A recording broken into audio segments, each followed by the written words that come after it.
My name is Scott Clemons, and I am a collector of early printed books. I have been involved with Rare Book School in one way or another for time gets lost in the early mist, but I would say 15 or 20 years. The first class I took at Rare Book School was descriptive bibliography. And when I shared that information with other people who knew Rare Book School, the response was uniformly, "Oh, really?" And I didn't quite know what I was getting myself into. But the intensity of that class, the amount of time spent not only with materials collating the books themselves, but with other people doing it until late at night in Alderman or in Clemons library on campus, formed friendships that last to this day.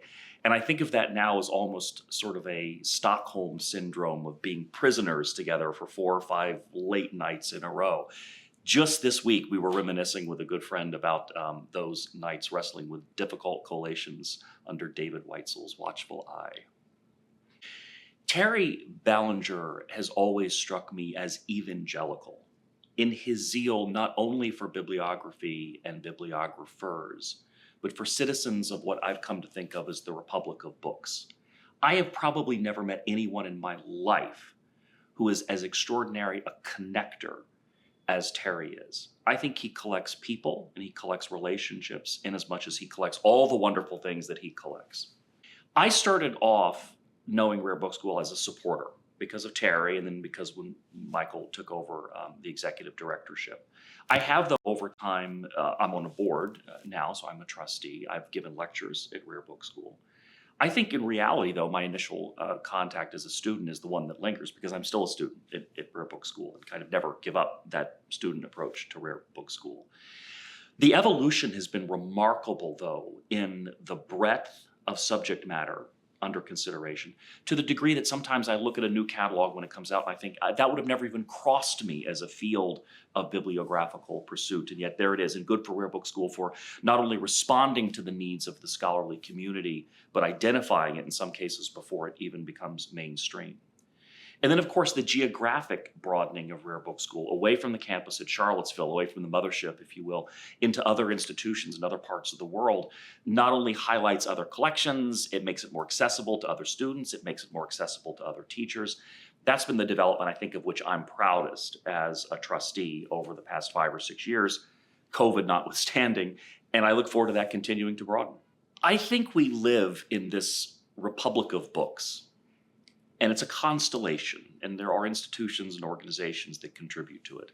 I've always thought of Rare Book School in 2 ways. First of all, I think of Rare Book School as the Department of Education in the Republic of Books. One of my most enjoyable experiences at Rare Book School is seeing, and it's usually first-time students, come to the school and encounter the physical artifact for the first time.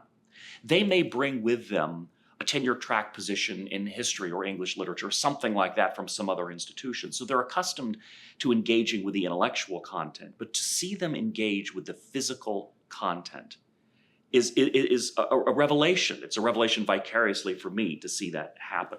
So the way in which Rare Book School puts those tools into the toolboxes of people who then take them back to their communities and their institutions, there's no other word for it but evangelical. The other role, though, that I think Rare Book School plays in the Republic of Books is they're kind of the department of recruitment. Because there are a lot of people engaged with the intellectual aspect of this material who either don't fully appreciate or they undervalue or may even be unaware of the value of engaging with the physical artifact itself. So as a recruitment department for the Republic of Books, I think Rare Book School plays that important role as well. The other thing that first-time students always remark upon is, am I allowed to touch that? You know, and it's remarkable. I mean, we even see it when people engage in university libraries, they engage at the Rare Book Fair. Certainly when they come to Rare Book School, it's like not only are you allowed to touch that, you are required to touch that.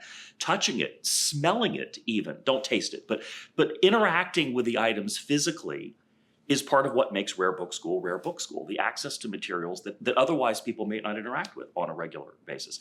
I benefited from that. As a young undergraduate student, walking into the Rare Book library at Princeton University and being very unfortunate to meet curators who not only curated the collections, but curated the people who used the collections. That access, in my own experience as still a teenager, was formative. Rare Book School is passing that on. I think those more enlightened rare book libraries are passing that on and engaging people with the physical artifact of whether it's a book, a manuscript, a print, a photograph, whatever it is. There's nothing like the human haptic sensation to actually get you hooked. So I'm not a professional librarian or curator. I'm in the business world. And it will often raise eyebrows when I say to a friend or a colleague, I'm going to take a week off this summer and go to Rare Book School. You can imagine what the response to that is. How nerdy are you?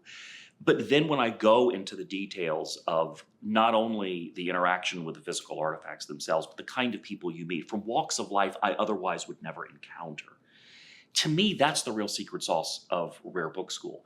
A student at Rare Book School will learn a lot in the classroom. She'll learn just as much outside of the classroom. It's the people you meet, the friendships you make, the contacts you make, particularly for people who are in the rare book world professionally, of inestimable value. And the breadth of people you meet, inestimable value. It's a pretty open access organization at Rare Book School. There are costs to running programs. There are also a very well cultivated sense of donors who make that happen. The scholarship program at Rare Book School is rather robust. I think a potential attendee at Rare Book School should never let finances be an obstacle towards attending. The real purpose, or the real requisite for attending is the intellectual curiosity and the information itself.